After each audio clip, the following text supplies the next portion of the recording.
আসসালামু আলাইকুম বন্ধুরা, আশা করি আপনারা সকলেই ভালো আছেন। তো বন্ধুরা, আজকে আমরা এই ভিডিওর মাঝে জানতে পারবো একজন রোজাদার ব্যক্তির এক বিরল ঘটনা সম্পর্কে। তো বন্ধুরা, বেশি কথা না বলে আজকের মূল ভিডিও শুরু করা যাক। বিকেল গড়াতে না গড়াতেই মসজিদের মাইকে আজানের ধ্বনি ভেসে এলো।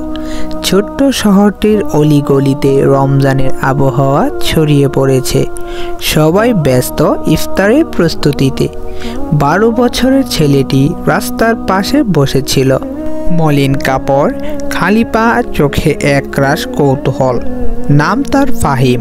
প্রতিদিনের মতো আজও সে মানুষের ব্যস্ততা দেখছিল। কেউ খেজুর কিনছে, কেউ বা জিলেপি কিনছে, আবার কেউ ফলের ঝুড়ি হাতে বাড়ির পথে হেঁটে হেঁটে যাচ্ছে।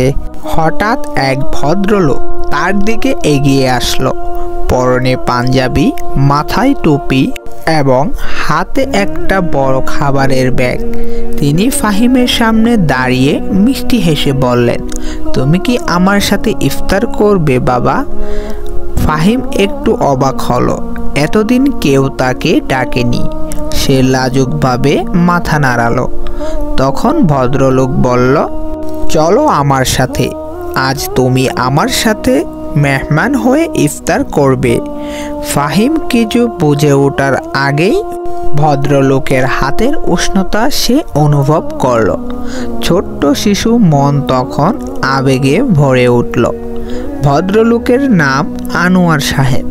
তিনি ফাহিমকে নিয়ে এলেন তার ছোট্ট বাড়িতে। সেখানে তার স্ত্রী আর 2 ছেলে মেয়ে ইফতারের জন্য টেবিল সাজিয়েছিল। ফাহিম অবাক হয়ে তাকিয়ে দেখল, সামনের টেবিলে কত রকম খাবার, খেজুর, শরবত, বেগুনি, মুড়ি, ফল আর গরম গরম ছোলা। আনোয়ার সাহেব ফাহিমের মাথায় হাত রেখে বললেন, আজ তুমি আমাদের অতিথি। মহান আল্লাহ তাআলা বলেছেন, যারা ক্ষুধার্তকে খাওয়ায় তাদের জন্য জান্নাতের দ্বার খুলে দেওয়া হয়। তার কিছুক্ষণ পরপরই পাশের মসজিদ থেকে আজানের ধ্বনি শোনা গেল।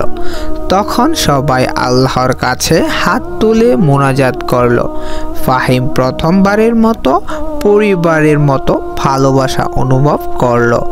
ইফতারের পর আনোয়ার সাহেব বললেন, আমরা সবাই ভাই। রমজান শুধু রোজা রাখার মাস নয়, এটা ভাগাভাগির মাস, ভালোবাসার মাস। তুমি চাইলে এখানেই থাকতে পারো আমাদের সাথে। ফাহিমের চোখ ভিজে গেল, কারণ এতদিন সে রাস্তায় রাস্তায় ঘুমিয়েছিল, ক্ষুধায় কষ্ট পেয়েছে, কিন্তু আজ সে প্রথমবারের মতো ভালোবাসার স্বাদ পেল।